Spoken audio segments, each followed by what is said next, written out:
Assalamualaikum warahmatullahi wabarakatuh. Bagaimana kabarnya hari ini anak-anak? Ibu harap semuanya dalam keadaan sehat walafiat. Sebelum memulai pembelajaran hari ini, marilah kita mengawalinya dengan bacaan basmalah terlebih dahulu. Bismillahirrahmanirrahim. Hari ini kita akan membahas tentang pluralitas masyarakat Indonesia. Sebelum itu, Ibu akan sedikit mengulas materi minggu lalu tentang mobilitas sosial. Pengertian dari mobilitas sosial yaitu perubahan status sosial dari satu lapisan ke lapisan yang lain, baik lebih rendah ataupun lebih tinggi. Bentuk-bentuk dari mobilitas sosial itu dibagi menjadi dua. Yang pertama, mobilitas vertikal dan juga mobilitas horizontal. Mobilitas vertikal dibagi menjadi dua lagi. Yang pertama, mobilitas vertikal ke atas. Yang kedua, mobilitas vertikal ke bawah. Selanjutnya, kita akan membahas materi tentang pluralitas masyarakat Indonesia. Pengertian dari pluralitas adalah keberagaman atau kemajemukan yang terdapat dalam suatu bangsa atau masyarakat Indonesia yang mendorong tumbuhnya persatuan dan juga kesatuan. Dapat dilihat dalam tabel yang Ibu tampilkan, terdapat beberapa perbedaan agama yang ada di Indonesia, seperti Islam, Kristen, Katolik, Hindu, Buddha, dan Konghucu. Di Indonesia juga terdapat keberagaman kebudayaan. Sebelumnya, Ibu akan menjelaskan budaya menurut Kunco Diningrat. Budaya merupakan sebuah sistem gagasan dan juga rasa, sebuah tindakan serta karya yang dihasilkan oleh manusia di dalam kehidupan bermasyarakat. Wujud budaya menurut sosiolog J.J. Hunigman dibagi menjadi tiga, yaitu yang pertama adalah gagasan, yang kedua aktivitas, dan yang ketiga adalah artefak. Yang pertama adalah gagasan.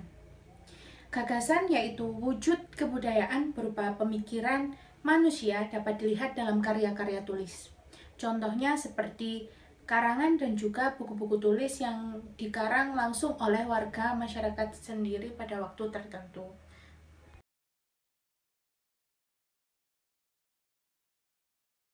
Yang kedua yaitu aktivitas. Pengertian dari aktivitas yaitu wujud kebudayaan sebagai suatu tindakan berpola dari manusia yang biasa disebut dengan sistem sosial. Nah, contoh dari sistem sosial ini yaitu seperti berinteraksi, mengadakan kontak, kemudian bergaul antara satu manusia dengan manusia yang lainnya, namun berdasarkan adat atau tata kelakuan yang ada dalam masyarakat.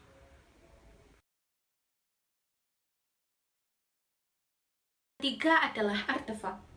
Artefak merupakan wujud kebudayaan fisik yang ditinggalkan oleh nenek moyang kita yang berupa benda-benda atau hal-hal yang dapat diraba, dilihat, dan juga didokumentasikan.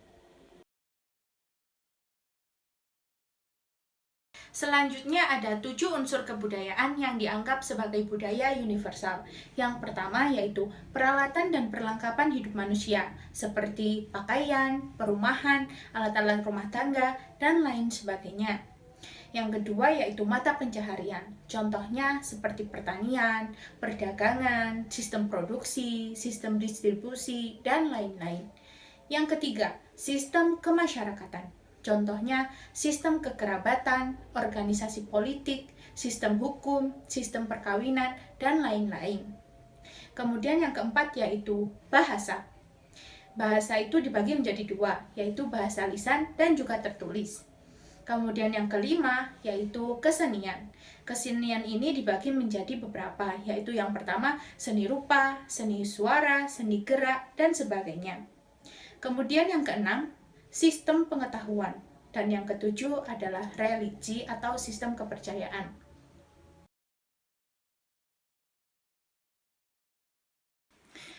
Terdapat beberapa contoh dari kebudayaan yang ada di Indonesia. Yang pertama, yaitu upacara adat atau kebiasaan. Upacara adat adalah satu ciri khas yang ada dalam kelompok masyarakat yang memiliki unsur yang sangat tinggi. Kemudian, upacara adat ini merupakan wujud dari rasa syukur masyarakat atas alam dan juga lingkungannya. Contoh upacara adat yang ada di Indonesia yaitu yang pertama upacara adat Bali yaitu Ngaben, kemudian upacara adat Jawa Timur yaitu Mitoni, dan juga upacara adat Kebo-Keboan yang ada di Banyuwangi. Yang kedua yaitu pakaian daerah. Pakaian daerah ini dimiliki oleh setiap daerah yang ada di Indonesia dan digunakan dalam kegiatan sehari-hari maupun kegiatan upacara adat. Nah, contoh-contoh dari pakaian adat yang ada di Indonesia yaitu ulos dari Sumatera Utara, kemudian bundukan luang dari Sumatera Barat, dan juga ele balang dari Aceh, dan masih banyak lagi. Contoh kebudayaan yang ketiga yaitu rumah adat. Rumah adat merupakan bentuk bangunan khas sebuah daerah yang melekat dengan nilai-nilai leluhur. Kemudian rumah adat ini memiliki keanekaragaman bentuk yang tergantung dengan wilayah dan suku masing-masing. Contoh dari rumah adat yang ada di Indonesia yaitu rumah gadang yang ada di Sumatera Barat, rumah joglo yang ada di Jawa Tengah, dan juga rumah panjang yang ada di Kalimantan. Yang keempat yaitu makanan khas daerah. Tentunya di setiap daerah yang ada di Indonesia memiliki makanan tradisional yang memiliki perbedaan rasa, bumbu, dan bahan-bahan yang berbeda. Makanan tradisional ini juga menjadi wujud identitas sebuah masyarakat.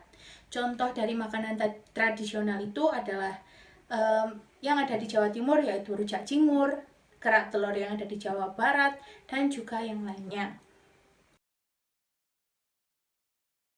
Yang kelima yaitu alat musik dan juga lagu tradisional. Alat musik dan juga lagu tradisional merupakan salah satu identitas masyarakat dalam keanekaragaman bentuk budaya. Lagu tradisional pada umumnya menceritakan kembali nilai-nilai kehidupan masyarakat yang memiliki makna yang terkandung di dalamnya. Contohnya seperti lagu tradisional yang ada di Jawa Timur, yaitu Gundul-Gundul Pacul, kemudian Bapak Pucung yang ada di Jawa Tengah, kemudian contoh dari alat musik yang ada di Indonesia, yaitu seperti gamelan, kemudian kolintang, seruling, angklung, dan lain-lainnya. Selanjutnya kita akan membahas tentang perbedaan suku dan juga bangsa yang ada di Indonesia. Bangsa Indonesia memiliki lebih dari 300 kelompok etnik atau suku bangsa. Nah, contoh-contoh dari suku bangsa yang ada di Indonesia yaitu suku Sunda, suku Jawa, suku Aborigin, suku Asmat, dan juga yang lainnya.